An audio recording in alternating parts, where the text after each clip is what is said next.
It's Cosmo and the 107 Morning Show. My wife, Kat, back this morning because our Would You Rather spurred a whole thing. We got like 5 people, Kat, that are willing to call in this morning. They say they are also going to join the party and share their most embarrassing childhood moment. Oh, nice. On the air this morning.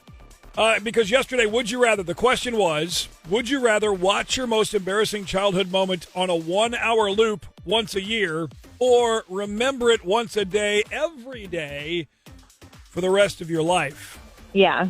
You went with the video on loop. I went with the once a day. I have never. Am I going first? Is that what we've decided? Yes. I don't care. It doesn't matter. You know what, ladies first. You're my guest. I'm going to stall. This is. I do that pretty good, don't I, babe? I stall pretty good. Yes, and see, I would rather just get it over with. Okay, then get it over with. Your most embarrassing moment. And now, do I know this one about you? I don't think I do, right?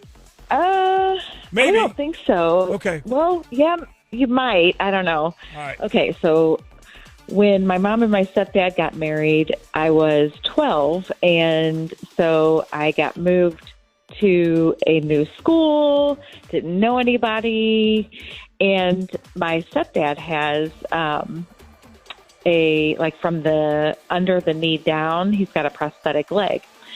So I saw, when we moved in to his house and everything, I was just kind of snooping around, checking everything out, and he had several sets of crutches downstairs. And for whatever reason, I decided that I was going to go to this new school.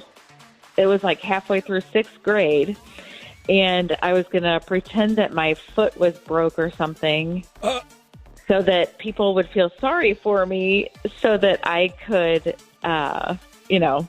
make friends really quick.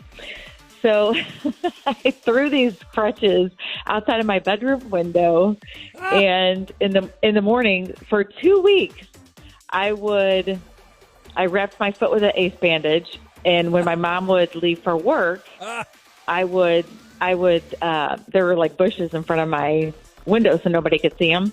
I would go outside and I would get in the bushes, grab the crutches, and then, hobble down to the bus stop and all that. Well, I mean, I had all kinds of friends. They were helping me carry books.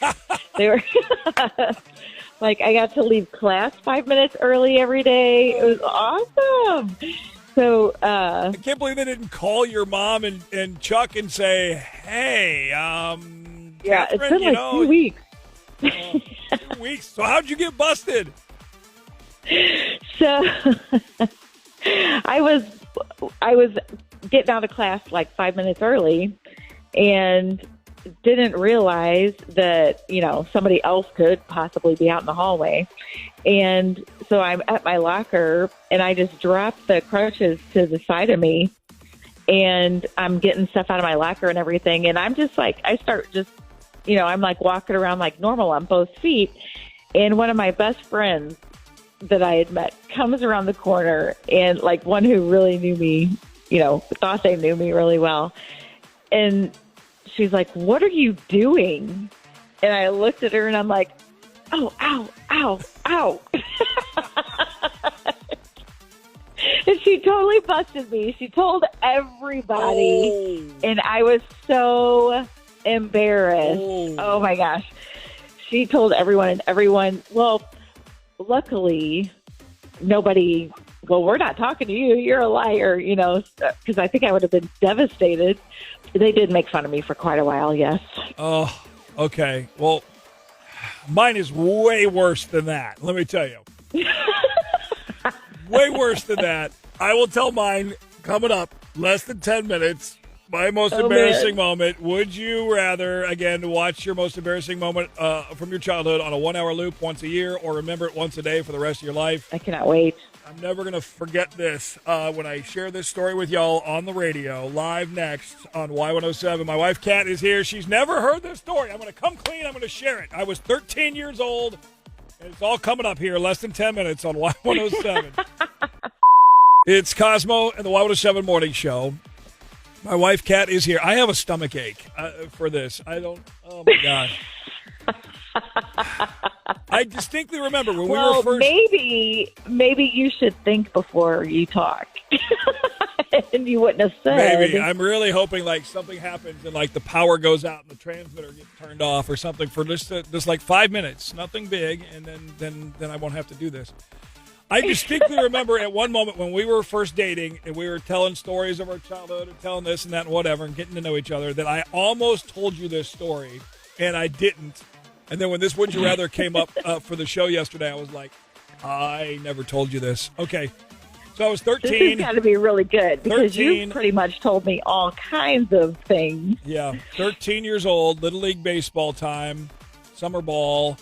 And my parents, I forgot what the deal was. I was not with I think my brother had a game somewhere else at another field. And for whatever reason, I was with our neighbors that lived behind us. And they had kids, 2 boys that were our age, a little younger than me. And so I was with them. For some reason, they picked me up, whatever. Anyway, it doesn't matter. And everybody back then had station wagons. Station wagons were like the SUVs now, right? That's just how everybody. The wood panel down the side. That was ours. Yep. Oh yeah. Ours was yellow. Theirs was like a blue Buick station wagon, wood paneling, the whole 9 yards. And the big deal for kids was in the back seat. That back bench seat faced out the back window, like reverse, right? And so really? Yeah, at least in the ones we had. Or it would lay flat, but that back seat would face out the back window. So you were facing with your back towards the inside of the car and looking out the back window.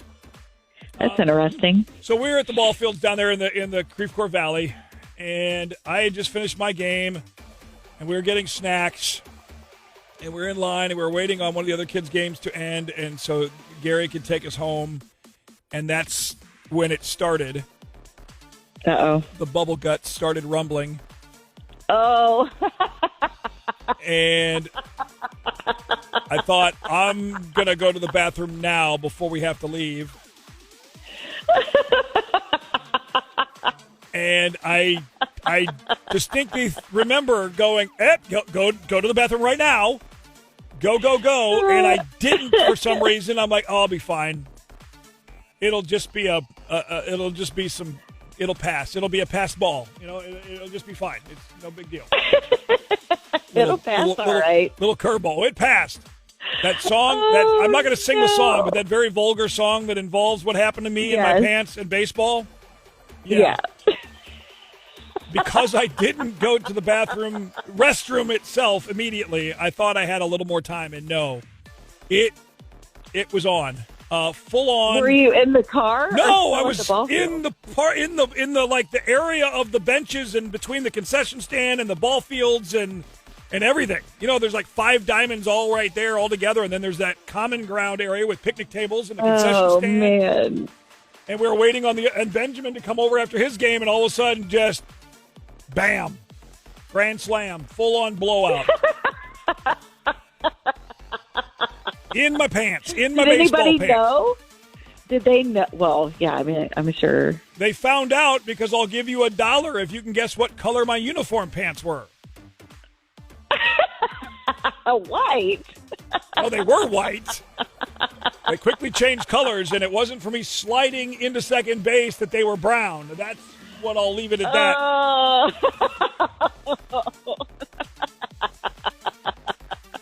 So Did they say anything? I don't remember saying anything. I just remember almost passing out from fear, and now I almost just passed out right now.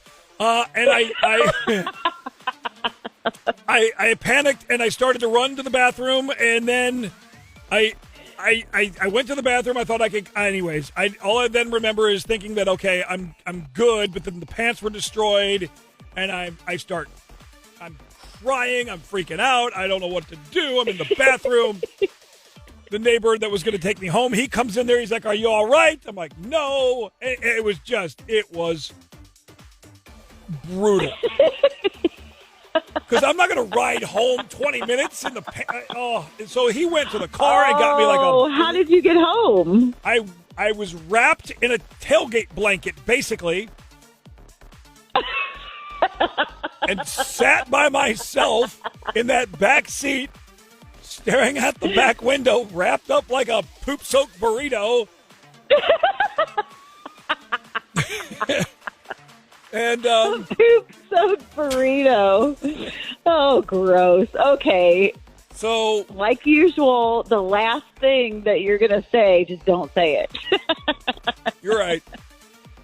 So that's why I don't want to ever see that on a video loop ever again. Oh, yeah. I don't blame you. But did your friends say anything? Or That was the most impressive part about this entire thing. It was never discussed. It was never brought up. It was never. Now, the two brothers, Norman and Benjamin, they could have told a bazillion other people. Who knows? Right. But I never heard it from anyone. Oh, good. So, good. The code of Their silence. Dad probably said. The brown line of silence was amazing. No one brought it up ever. Nobody. So that's so good. That was good. But I can't imagine. Oh, God. I don't even. This whole Would You Rather is all fake anyway. And now me just telling and sharing the story on the air, I need to go lay down for a while. Because. Anyways, we got to go. Get back to the music a little bit. But thank you for. Dave, I feel closer to you now. Oh, you do, huh? Yeah. Okay. When you're sliding in the first, stop it! Pants Stop! about No! first. No! No!